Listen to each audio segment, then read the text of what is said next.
Assalamu alaikum everyone. This is me Roja from my page Tawhid Roja and welcome করছি আমার new আরেকটা ব্লগে and I hope আজকের ব্লগটা আপনাদের ভালো লাগবে। সকালে অনেক আগে উঠেছি বাট রাইজেলের এটা সেটা করতে করতে এখন মেবি 12টা বেজে যাচ্ছে।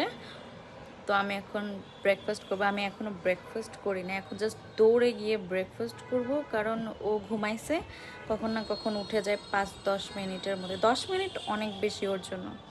আমি এখনও ফেসে কিছু লাগাই নাই। আমি কালকে আজকে যে ব্লগটা যাবে এটাই দেখবেন যে কালকে আমি বলছি যে আমি এখনও মুখে কিছু লাগাই নাই, ময়শ্চারাইজার সানস্ক্রিন কিছু লাগাই নাই। তো পরে আমি বলেছিলাম যে লাগাবো, বাট কালকে সারা দিনে আমি ফেসে কোনো ময়শ্চারাইজার কোনো সানস্ক্রিন লাগাইতে পারি নাই। এনিওয়েজ ব্লগটা এখান থেকেই শুরু করছি। আজকে অনেক দিন পরে বাসায় পরোটা বানানো হচ্ছে।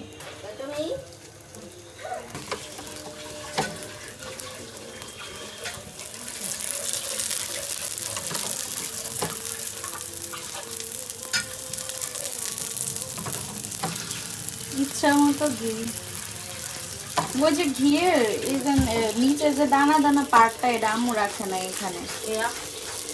আম্মু মনে করছে হয়তো উপরের সাইডটাই ঘি, এটা ওই যে দানাদার ঘি একটা আছে ওইটা। আম্মু মনে করছে যে হয়তো উপরের সাইডটাই ঘি, নিচেরটা মনে ঘি দিচ্ছে না আম্মুরে। অবস্থা আজকের ব্রেকফাস্ট এখানে হচ্ছে লেফট ওভার কালকের তরকারি, আর এখানে হচ্ছে ঘিয়ে ভাজা পরোটা। বাহিরে অনেক বাতাস, আমি আর রাইজেল যাচ্ছি বাহিরের বাতাস দেখতে। বৃষ্টি পড়তেছে, হ্যাঁ একটু একটু বৃষ্টি পড়ছে, কিন্তু রাইজেল একটু একটু বৃষ্টি পড়ছে আর অনেক সুন্দর বাতাস। রাইজেল আকাশটা কত সুন্দর, ও রাইজেল আকাশটা কত সুন্দর। তুমি এগুলো আনছো দেখো, এরপর রাই বলতেছে আম্মু শুধু এগুলো গিয়ে কিনা না, এখন আবার গেছে কতগুলা কিনতে, বুঝছো? এখন আবার এগুলো আনছো, রায়ের পছন্দের আনলা আবার, ঠিক আছে? তোমার এই অবস্থা কেন? এই যে তুমি বলো এগুলো সব পছন্দের, এখানে এগুলো রায়ের পছন্দের না। কি এটা কেন আনছো আম্মু? ওই যে এটার নাম কি, চাটনিটা, চালনিটা আনছো কেন? সকালবেলা গরম পানি খাওয়ার একটা ভালো অভ্যাস হয়ে যাওয়ার পর আমার এখন আর রুম টেম্পারেচার বা ঠান্ডা পানি এমন খেলে ভালো লাগে না। গরম পানিটা খেলে মানে কেমন একটা ভালো লাগে আর কি, বলতে গেলে ফিলিংস বুঝাইতে পারতেছি না। ঠান্ডা পানিটা খেলে না মনে হয় যে বেশি পানি খেয়ে ফেলছি সকাল সকাল খালি পেটে আর কি। তো আমি এখন একটু গরম করে পানিটা খাওয়া ট্রাই করি। আর আজকে আদার চা বানিয়েছি, কিন্তু আমার মনে হয় যে আদাটা একটু ছেঁচে দিলে তখন আদার ফ্লেভারটা অনেক বেশি ভালো আসে। এইভাবে আদার ফ্লেভারটা ভালো আসে নাই, প্লাস আমার কাছে মনে হয়েছে যে চায়ের ফ্লেভারটা এটা একদমই পানসা করে দিছে, এই জন্য আমার ভালো লাগে না। আর সেদিন বৃহস্পতিবার ছিল, পুরো এক পাতিল খিচুড়ি রান্না হয়েছে, কারণ দোকানে যাবে খিচুড়ি আর বাসায় মামিরা আসবে, তো সব মিলিয়ে পুরো এক পাতিল। আর কোরবানির ঈদের গরুর মাংস দিয়ে, অনেক মাংস দিয়ে ওই দিন খিচুড়ি রান্না হয়েছে, আর খিচুড়িটা এত মজা হয়েছিল মাশাল্লাহ। তারপরে হচ্ছে এই যে নানা নানা মেবি কাঁঠাল পাঠাইছে, মেবি আমার মনে আসছে না, নানা কাঁঠাল পাঠাইছে হয়তো। কাঁঠালগুলো সরি উপর থেকে কাঁঠাল আসছে, মনে পড়ছে, মেজম্মু কাঁঠাল দিয়ে গেছে। তো আমি জাস্ট একটু ঝাল খাওয়ার পর না আমার কিছু না কিছু একটা মিষ্টি খেতে ইচ্ছে হয়, যদি বাসায় অ্যাভেলেবেল থাকে তাহলে। তো আমি কাঁঠাল খাচ্ছিলাম। এই যে বিকাল হলো, রাক্সান আয়মান চলে এসেছি, এসেই হচ্ছে ওরা টিভি গেমস দেখবে। তো এরপরে একজন ভাই পাশে চলে গিয়েছে যে আপনি ভিডিও করবেন না, মানে ওরা অনেক ক্যামেরা সায়, ভিডিওতে আসতে চায় না আর কি, এই জন্য। পরে আম্মু সন্ধ্যায় বাহির হলো, আম্মু এই যে এই আমটা নিয়ে আসছে, এটা আমি ফেসবুকে ছবি আপলোড দিয়েছিলাম এই আমটার। আমি জিজ্ঞাসা করেছিলাম যে এটা কয় কেজি হতে পারে, এটা অ্যাটলিস্ট 1 কেজি তো হবে, এই আমটা এত বড় ছিল। আর আমরা মনে করেছিলাম যে যেহেতু বড় মেবি টেস্ট ভালো হবে না, বাট এটা অনেক মজার আম ছিল, মিষ্টি ছিল। আর সাথে পুরি নিয়ে আসা হয়েছে, আমরা চা দিয়ে পুরি দিয়ে খাবো এখন সন্ধ্যার নাস্তা হিসেবে। এরপরে হচ্ছে পিঠা বানানোর প্রিপারেশন হচ্ছে। নানু এখানে প্রিপারেশন করছে ডিমের পিঠা বানানোর। ডিমের পিঠা সজীবের অনেক বেশি পছন্দ। নানু আসলেই সে কল দিয়ে বলবে নানুকে বলো আমার জন্য ডিমের পিঠা বানায় রেখে যেতে। আমার এখনও মনে আছে যখন আই ওয়াজ প্রেগনেন্ট, তো আমার অনেক বেশি পিঠার ক্রেভিং হতো।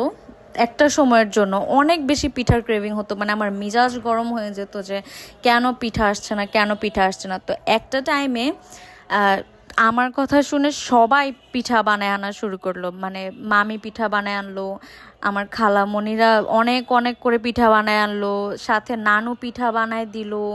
মানে সব মিলায় বাসায় এত পিঠা হয়ে গেছিল। তারপরে বেশি পিঠা দেখে আমার আর আজকের এই পর্যন্ত আমার আর পিঠা পছন্দ না। মানে আসলে যে যদি একটা জিনিসকে আমরা না পাই, তখন মনে হয় যে এটা পেয়ে গেলেই হয়তো আমরা সার্থক, এটা ছাড়া আমাদের জীবন চলবে না। বাট যদি ওই জিনিসটা আবার অনেক বেশি পেয়ে যায়, তারপরে হয় কি ওইটার আর কদর থাকে না। তো আমারও সেই রকম অবস্থা হয়েছে। আর এখানে নানু একটা বেনি করা ট্রাই করছিল, যেটা উপর থেকে হচ্ছিল না, পরে আবার সুন্দর করে বেনিটা করছে।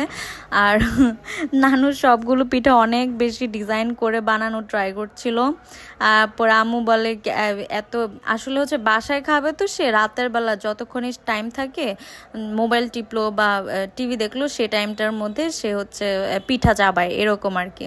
তা আম্মু বলতেছে এত বেশি ডিজাইন করার দরকার নেই, দুষ্টামি করতেছে যে যদি ডিজাইন করে দেন তাহলে কি আপনাকে বেশি পান সুপারি এনে দিবে নাকি। তো নানু বলে না না, আমাকে তো ওই দিন জিজ্ঞাসা করছিল যে নানু পান সুপারি লাগবে কি না, তখন আমার পান সুপারি ছিল, আমি মানা করছি। এটা জাস্ট দুষ্টামি করে সবার কনভারসেশন আর কি। এখানে সবগুলো রেডি হয়ে গিয়েছে, এখন সবগুলোকে হচ্ছে তেলের মধ্যে দেওয়া হবে পিঠা। এই পিঠাটাও আমার অনেক বেশি ফেভারিট ছিল। সাথে আরেকটা সুজি দিয়ে একটা পিঠা আমার খালামণিরা বানায়, ওইটাও আমার অনেক বেশি ফেভারিট। মানে এইসব বিস্কিট টাইপের পিঠাগুলো যে ওগুলো আমার অনেক বেশি মজা লাগে। আর সাথে হচ্ছে ওই যে ডাল দিয়ে একটা পিঠা বানায় যে, ওটাও আমার অনেক বেশি মজা লাগে। বাট এখন হচ্ছে মানে সেরকমটা মাথার মধ্যে নাই যে না পিঠা খেতেই হবে। কিন্তু লাস্ট ইয়ার আমরা 2-3টা পিঠা বানাইছিলাম, এগুলার ভিডিও আমি আপলোড করছি, আম্মু বানাইছিল, অনেক মজা হয়েছিল ওইগুলা। আর এখানে হচ্ছে আমরা ঢেঁড়সের ভর্তা করি।